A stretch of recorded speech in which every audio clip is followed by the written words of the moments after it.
Hello, everybody. I hope you are all doing well today. We are, let's see here, get the worksheet on week 10. Holy guacamole, I can't believe we're already on week 10. Today we're going to talk about the environmental health and toxology. So I got two videos for you this week, okay? And you have your chapter 10 review sheet that is due, and your current event 7, which is due November 11th. So that is this week, I believe, or next week. Okay. So it's not this Wednesday, but next Wednesday. All right.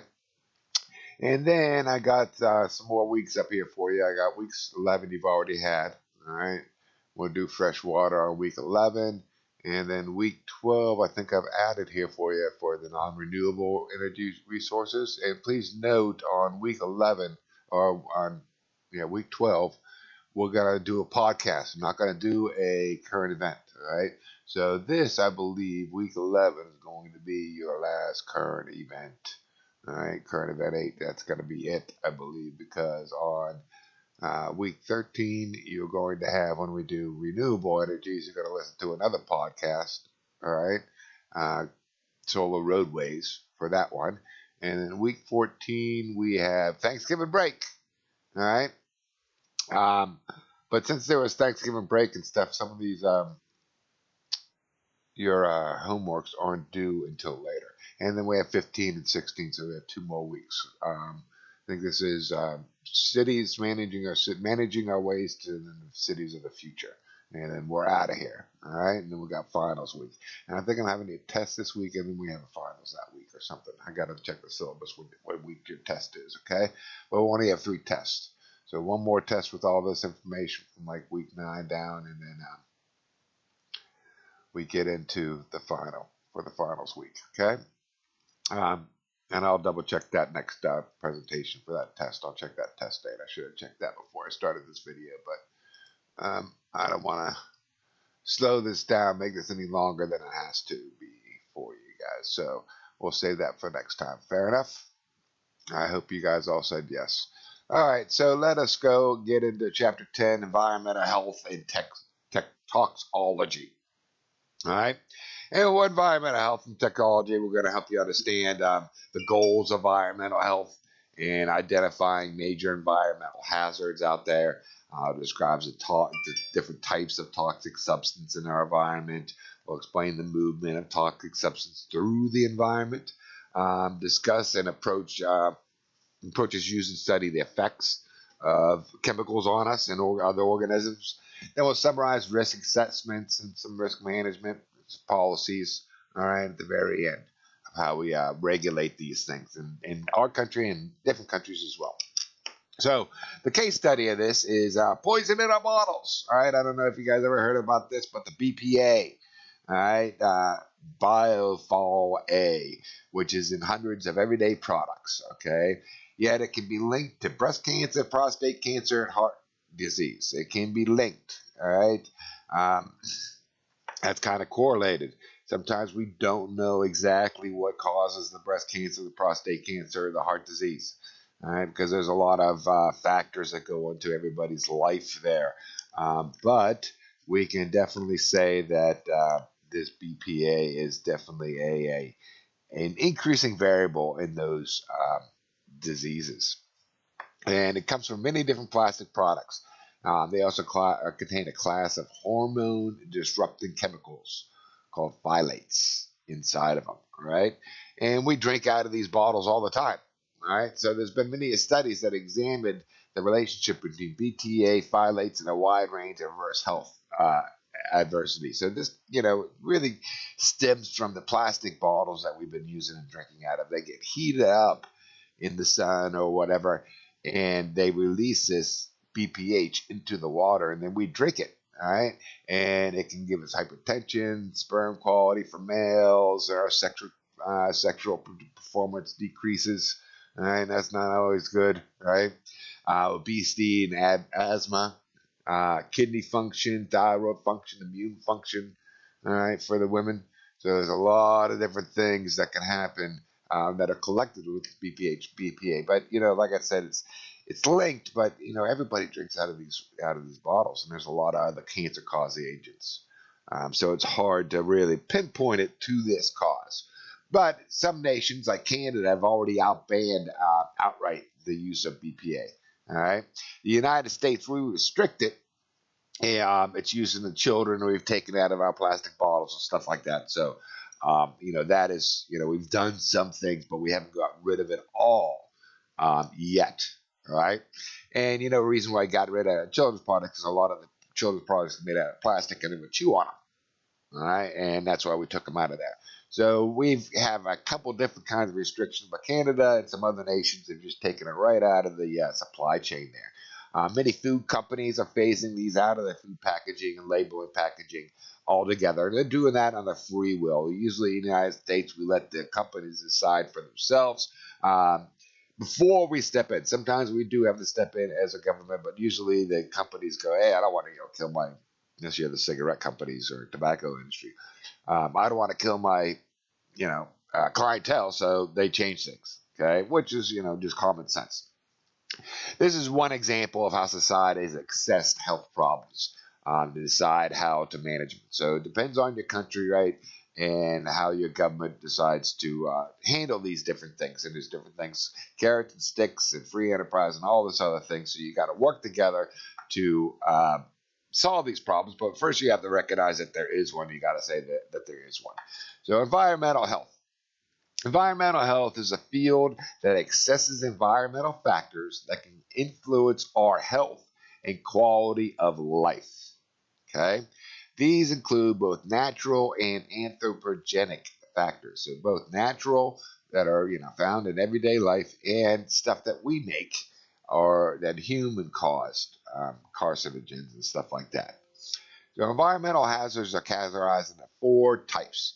And each of these carries some risks that is avoidable and some that is not. Like I said, we'll never get rid of all the lead in the world. Matter is we cannot create it or destroy it. It'll always be around. But we can mitigate and avoid getting that lead in our body. All right? So physical hazards arrive from natural environments process such as UVA radiation, sunburn, all right, from sunlight. These risks can be reduced by proactive measures, right? Using sunblock or disaster detections and warning systems and wearing a hat outside, all right? Your nice little Tilly hat so you don't get the sunburn on your shoulders there, okay? Then we also have what's called chemical hazards. Chemical hazards include synthetic chemicals such as pharmaceuticals, disinfectants, pesticides, natural toxins like venom. All right. So chemical hazards are a combination of these things. Natural hazards are physical hazards, are natural environment hazards. Okay. Biological hazards result from interaction with other organisms such as viruses, bacteria, insects, and parasites. So remember, biological life form, right? So a life form. This hazard comes from another life form, like a mosquito biting, right? And they can pass on these infectious diseases that are illnesses that can spread from person to person. Okay, and a vector are the organisms that transfer the disease to their hosts. So the mosquito is the vector, all right, and it gives us the infectious disease of malaria.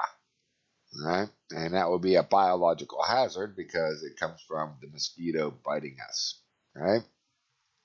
It's also cultural hazards, and these occur as a result of place of residence, socioeconomic status, and all this rigmarole who you are. Right? So choosing to smoke, accompanying people who smoke, poor diet, drug use, workplace hazards, all example of you are who you hang out with. Right?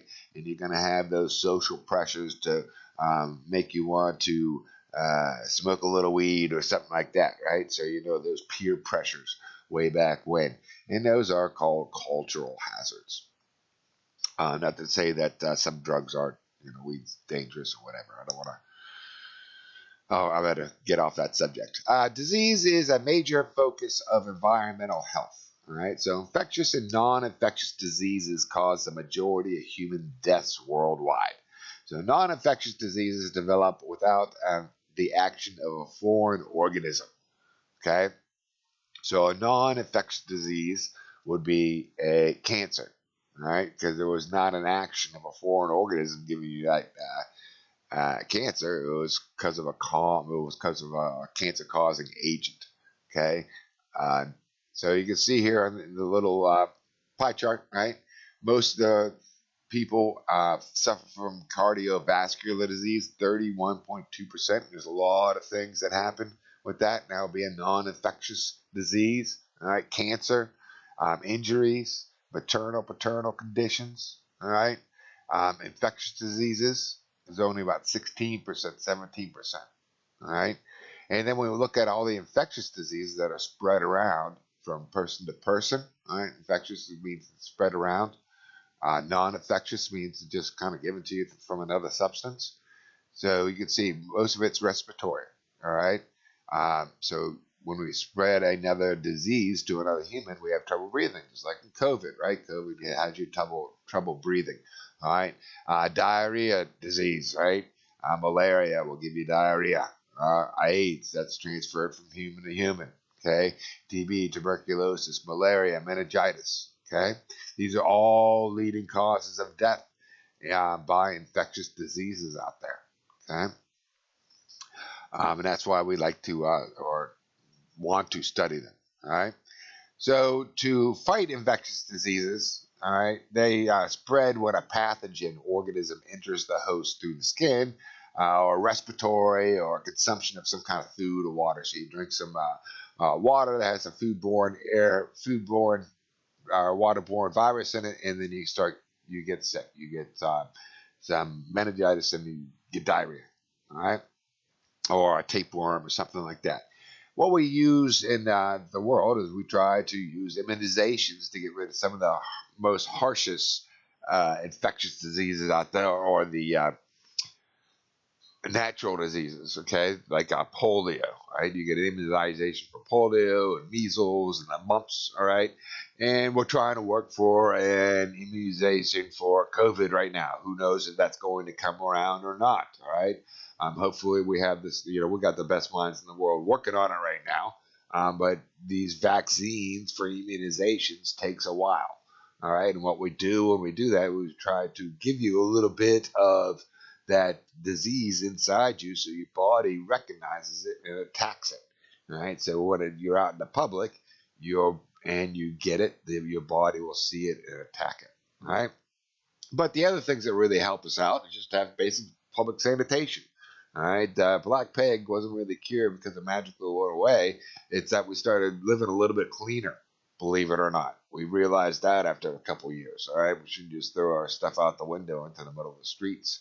All right, even though that was spread by the fleas on the rats, but cleaning it up got rid of the rats, and then hence got rid of the fleas. Okay, access to clean water, waterborne diseases are very prevalent out there in the world. There's not too many waterways where you can drink. Even here in the United States, our Clean Water Act says it just has to be swimmable and fishable. It doesn't mean that we are allowed to drink it.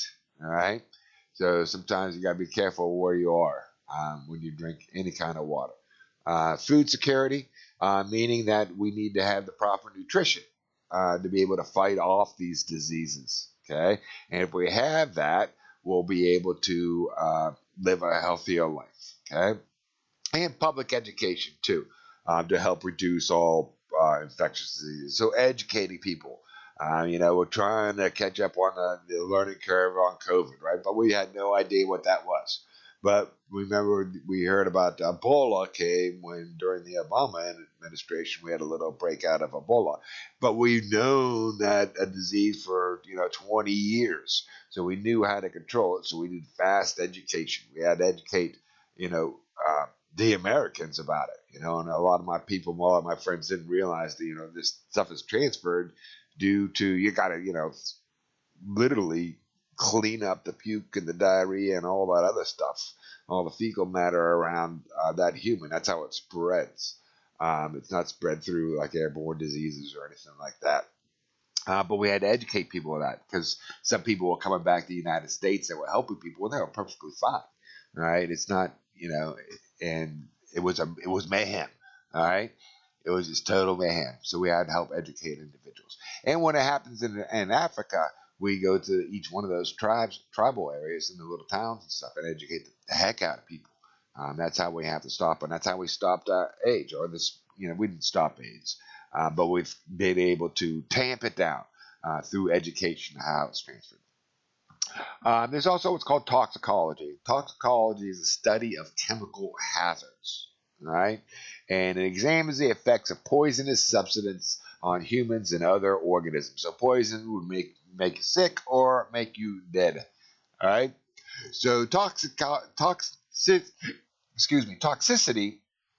is the degree of harm caused by a chemical substance, all right, called the toxin. So each toxin has different degrees of toxicity, all right, and lead has a different toxicity than mercury, okay. But any chemical that has a potent to be toxic, depending on the dose and level of exposure. So any chemical out there can be a toxin for you. All right, depends on how much you take in. All right. Environmental toxicology is the study of anthropogenic human chemicals released into the environment. Right. So environmental science is the study of the environment and how the humans interact with it. And environmental toxicology, it is the study of humans' chemicals that have been released into the environment and that can cause health effects.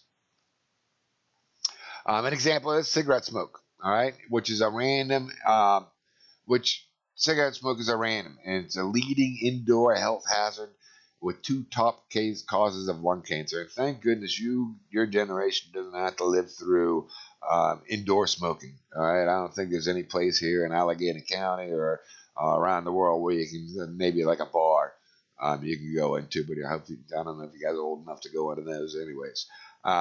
That's the only place I think you can smoke, right? When I was a kid growing up, you used to be able to just light up right in Wendy's, all right? There was smoking at the church, okay? So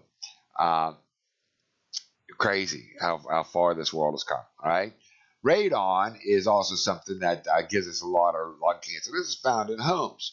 So, or it's found in when you buy a home, you're gonna get a home inspection. I hope, right? That's always smart to do, and they're gonna check for radon. And radon is just a naturally decaying radioactive gas that seeps up from the ground, from the bedrock. So because we move that stuff around in the ground and put our houses on there, some houses have this radioactive radon leaking into it. You need to test for it, and when you test for it, you can put in the equipment to get rid of it. All right, so it's not we can stop it and prevent it, but it's colorless and undetectable. So a lot of times, a lot of people went and we didn't know about this, and people were getting lung cancer and they never smoked a cigarette in their life. All right, or even was around it. But it happened that it was from that radon. This is a naturally occurring thing. All right, we can't stop it. It's also happening when we frack. We'll learn about fracking in the energy section. So we go down there and we break up that bedrock to get the natural oil, the natural gas and oil out of there. And we release that radon. So when we're putting that water out, it comes out radioactive. We can't use it anymore. Okay. There's also another one out there, the human cause asbestos, all right, which is a substance. And this is radon's human cause because if we didn't disturb the earth, it would never have happened. It would have just stayed inside the earth, all right? We're the ones that moved it around, messing it up, okay? Asbestos is a substance that is used on the past to insulate walls and other products and highly toxic when inhaled. Mesothelioma. You might hear those commercials on TV every once in a while. But it was a fireproof, fire retardant, and very cheap, and used in a lot of buildings from the 50s to the 70s. And now we can't really get rid of it. We don't put it in our buildings anymore, all right? And we can't really destroy the buildings that have it because it's so dangerous. It costs a lot of money to get rid of it. And if we just leave it there and leave it alone, it won't really bother us. But if it does get disturbed, then we're in trouble. And a lot of the problems from 9/11 with the first responders was due to a lot of that asbestos that was in the air, because those skyscrapers that came down and all that damage, there was a lot of asbestos that just got released. All right, and a lot of other toxic chemicals in those buildings too. But asbestos was one of them. Okay, pray for those 9/11 first responders. Thank them.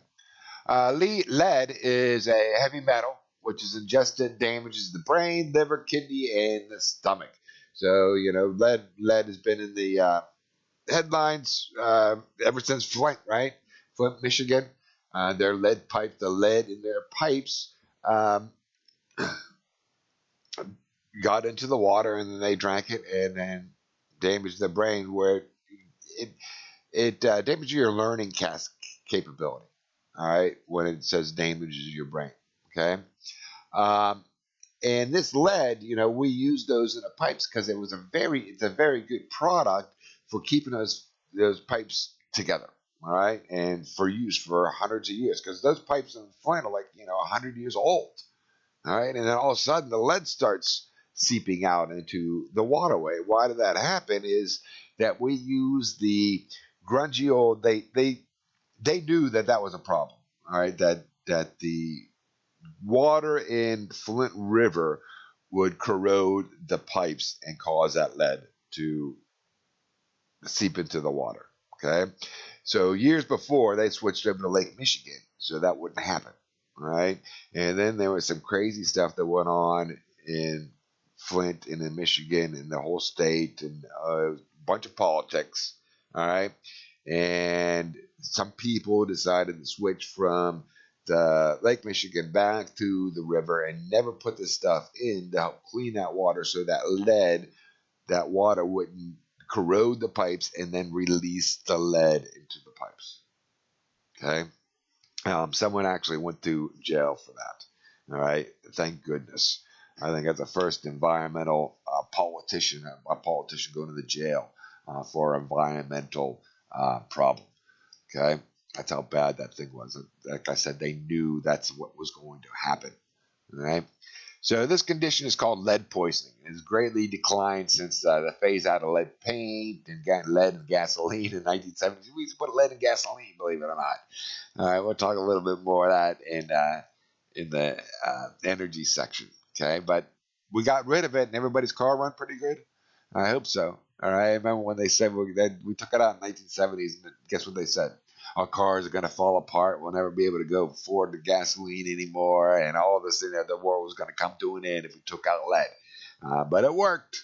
Okay, it's also polybromate diethyl ethers, PBDEs, which are compounds used in fire retardants. All right, like I said, asbestos was a fire retardant, but we have other fire retardants for like on our sofas, little spray things. All right, we use it for electronics and plastics and furniture. They're similar to BPA. All right, and they act as a hormone disruptor in interfering with your thyroid hormone. Okay, the European Union has banned these PPDs in 2003. We have not. We're kind of diminishing, trying to weed them out of the supply chain. All right, businesses are understanding that. We got a lot more labeling and all this other stuff, and building codes that we have to suffice by. All right, furniture making codes and flame retardants. So we haven't banned them, but we're phasing them out here in the United States. And that's a good, it's working good, I think. Okay, but sometimes we need to actually ban some stuff. But that's why you get out there and vote. I hope everybody voted today. One of the first things I did. But they have not yet been addressed here in the United States. So chemicals have played a crucial role in increasing our standard of living. All right, they're good stuff, just like fossil fuels. Fossil fuels mean, holy guacamole, if we didn't have fossil fuels, we would never be where we are. And also chemicals. If we didn't have some chemicals, we would not be here where we are. If we didn't have bleach and 409 cleaners and WD-40 and all this other stuff that keeps the world running nice and smooth and nice and clean, we would not be here. But they carry potential human health risk, and we gotta realize that. Like we said we'll talk about DDT in a little bit. But we used to put DDT in everything, even in the paint. Okay, and it's a little overboard there. Toxicologists try to weigh the benefits and risks from each of these chemicals and determine whether it should be widely used. So that's what the job of a toxicologist is. So a toxicologist is hired by the EPA here in the United States, the Environmental Protection Agency, and they go and rate these toxins out there and come up with what's generally considered safe. All right. So you're allowed to have so much lead in your body, so much bromine, so much of these different chemicals before you get sick. Okay, and then they tell the politicians or tell the EPA, and the EPA talks to the politicians, and since it's the administration, the president decides, okay, this is what we're going to do. All right, it should be driven by the science, and then we put our morals and ethics. Who's ever in office at the time decides the levels that they're going to do. Okay, the environment contains many natural toxins too, toxic substances such as petroleum, radon gas, and other toxins. And toxins and toxic chemicals are manufactured in the tissues of living organisms, often used as defense against others. So these toxins that are found in Mother Nature are usually used as a defense mechanism on a plant or in an animal, such as the venom on a spider or the ivy, the toxin of poison ivy on the plant. We are all exposed to many synthetic, artificial, man-made chemical substances, though, also throughout our days. Okay.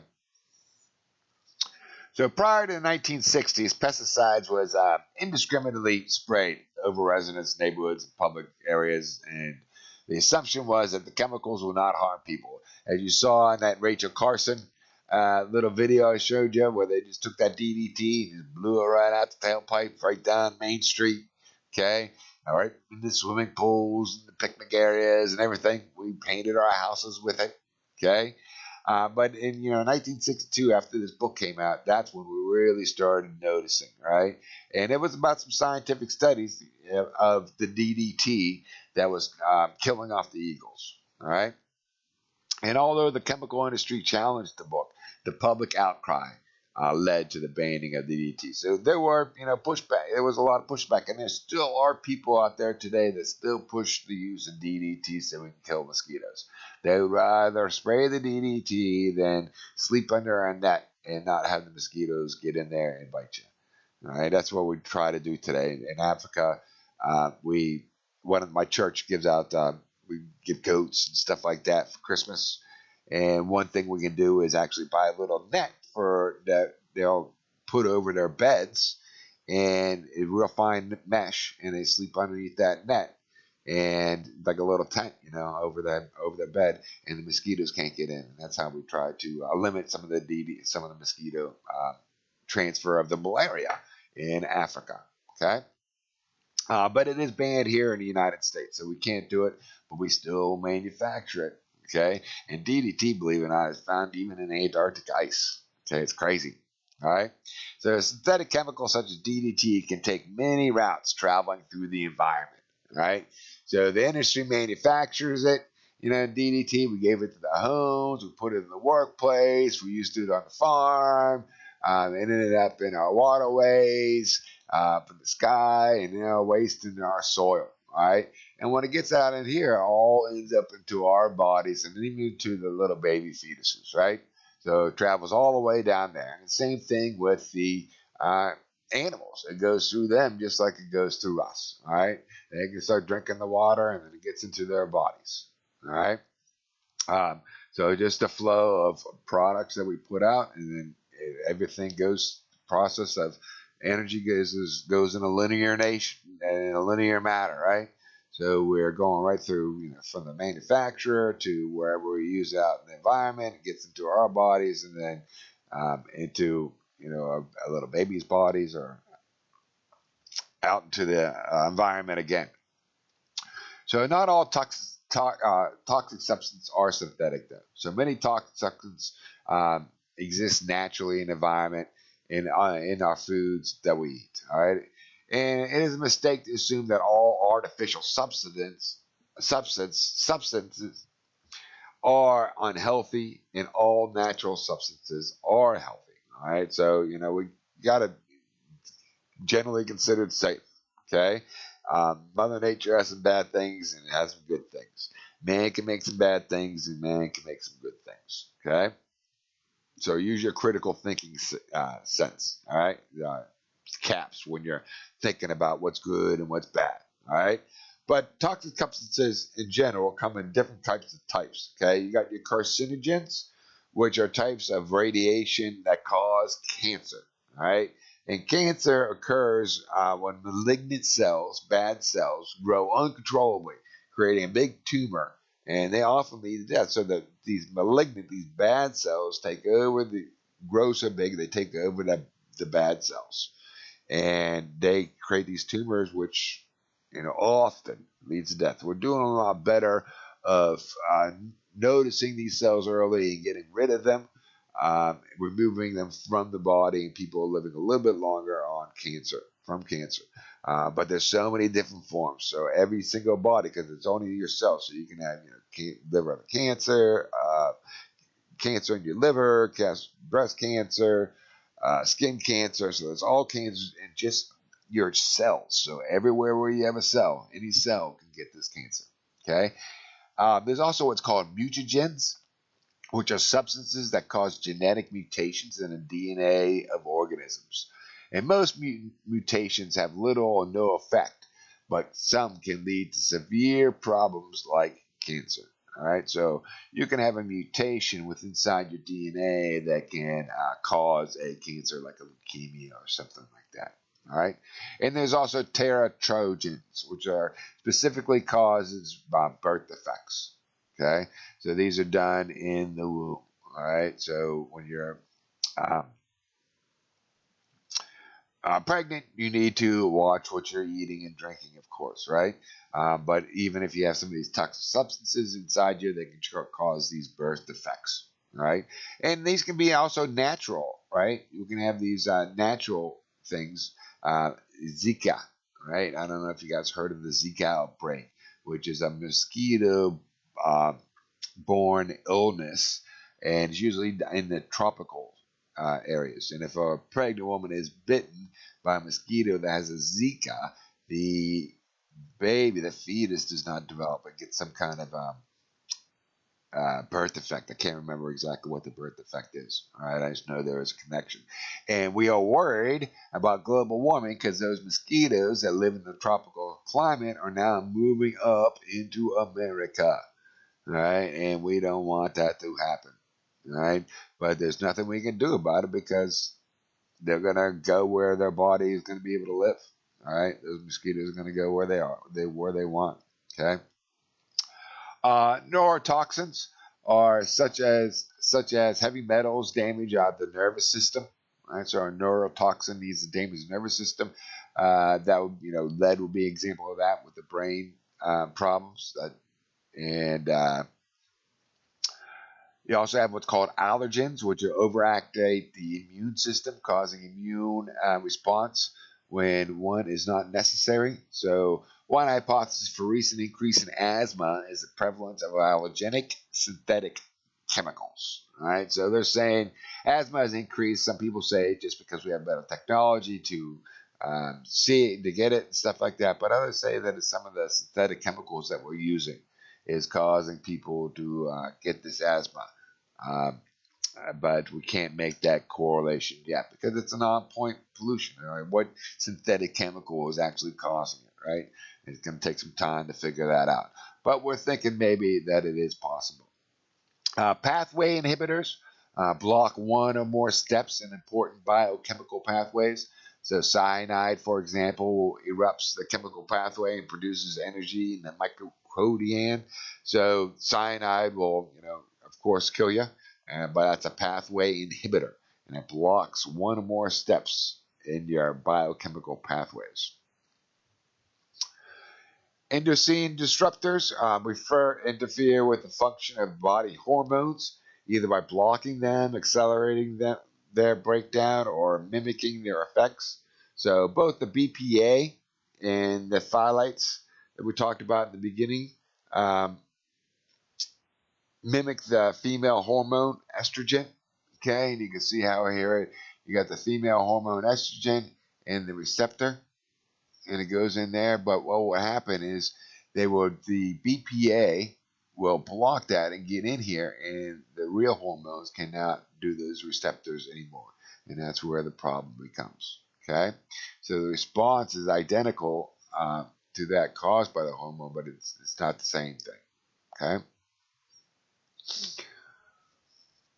So organisms have natural defense to toxic substances. We have a natural defense for all these. So all organisms have evolved ways to tolerate harmful substances that are naturally present in the environment to gain an evolutionary advantage. So we already have, a immune system that can fight off those common colds and a lot of the stuff that's already in the environment. Our skin, scales, feathers resist uptake from surrounding environment. All right, metabolic pathways can break down toxic chemicals and make the water soluble, so they can be excreted through our kidneys, so we can get rid of them real fast. Okay, they don't stay in our bodies. Substances that can't be metabolized are sequestered in the body in our fatty tissues, and to protect vital organs. So if it's left in our bodies, if it can't pass through, we put it in our fatty organs or our fatty tissues. And sometimes that can build up, and that's not good. All right. And that's what's really happening when we talk about generally considered safe. A lot of times we say lead over a lifetime.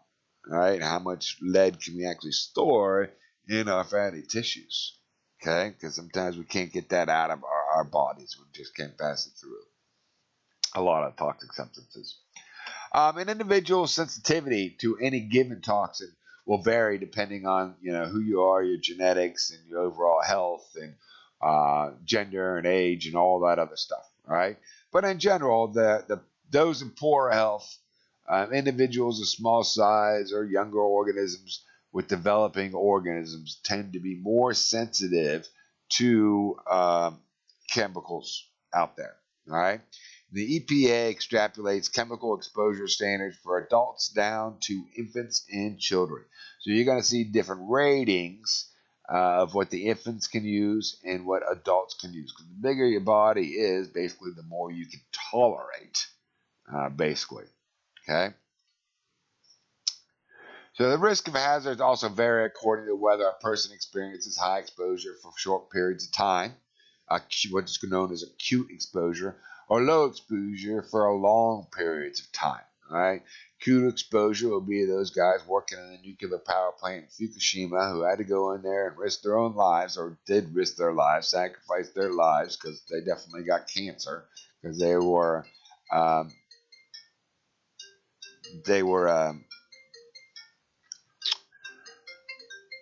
sorry about that. My phone's ringing. They were exposed to the nuclear radiation, so they got acute exposure and got cancer. All right, you can, but the people working there over time also are going to have a low exposure over time and have that chronic exposure. Okay, and it will just build up over time. So, toxic substances effects on their ecosystem. So we will actually let's stop here. I think that's where. Yeah, well, let's do these last four. All right. So toxic substances. All right. Let's do these last five here, and we'll get to the little bird one. That's where I wanted to stop. All right. So toxic substances and their effects on the ecosystem. When toxins concentrate in the environments and harm the health of many individual populations, they affect the species and become smaller. So one example of this is the contamination of Earth's polar regions that occurs as a result of natural patterns of global atmospheric circulation. All right, so when the toxins concentrate in environments that harm the health of many individual populations, they can affect the species. So you can see here that we have the atmospheric currents, all right, in the evaporation circling right around. So even though, I guess a better example, even though it would be Japan, we had a nuclear waste over here that actually ended up circulating and coming on over here to after Fukushima, all those, that nuclear cloud that went up, uh, blew over here to the United States. Okay, so at high latitudes, deposition of pollutants exceed in evaporation. All right, so at low latitudes, evaporation of pollutants exceed deposition, and the pollutions are transported by the atmosphere and ocean currents. Then the high latitudes, deposition pollutants exceed evaporation, and they fall back down to the earth, and they accumulate up here at the North Pole. All right, and that's why we have a whole bunch of DDT up here in the North Pole, even though we don't have any. We've never really sprayed up there. Toxic substances are not evenly distributed in the environment and move about in specific ways. So water running off the land often transports toxins from large areas and concentrates them in surface water. Wastewater treatment plants and toxins, pharmaceuticals, detoxification products to waterways, and chemicals in soil can leach into the groundwater. All right. So a lot of this stuff is, a lot of the toxins lay on the land and they get washed into our waters, in our waterways, and get into us or get deposited somewhere else. The rate of which a substance degrades in the environment depends on its chemistry. Each substance is going to have a different rate of decay. Nuclear waste takes a lot longer to decay than does a candy bar or a Big Mac, right? And it depends on all different different things. The chemistry, the temperature outside, the moisture, sun exposure, all these different things affect it. And when we have designed many chemicals, such as in those plastics, to be persistent and to resist degradation, so we've built things to try to last, right? So over time, most toxins degrade into simpler compounds called breakdown products, right? Which may be less or equally harmful as the original substance. Substances that are fat or oil soluble or absorbed and stored in the body tissue. So, given time and exposure, bioaccumulation happens. Right. So, the longer you start being around that substance, you're going to accumulate it with inside of your body. Okay, and it just like a little bit of change. So, this is what happened with the DDT. The DDT got in the water, which got in the zooplankton, which started eating into the small fish. And then there was a little bit more DDT in the small fish. And the small fish got eaten by the bigger fish, and there was more DDT in the bigger fish. And then the big fish got eaten by the eagle or the osprey, and then they couldn't have any eggs, okay? Or their eggs were not fertile, okay? And you can see how the parts per million built up in the DDT concentration as it goes up into the food chain. And the same thing happens to us. Okay, so when we eat this fish, we are the osprey. Okay, and that's one of the reasons why we stopped using DDTs. We realized that we could be next because we will be eating that osprey for our meal, right? And it's called biomagnification. Okay, and it's happened with the birds of prey here in the North America, and that's why we stopped using DDT. Okay, so why don't we stop there? All right, everybody. I will load this up, and if anybody has any questions, just give me a call. Thanks. Bye.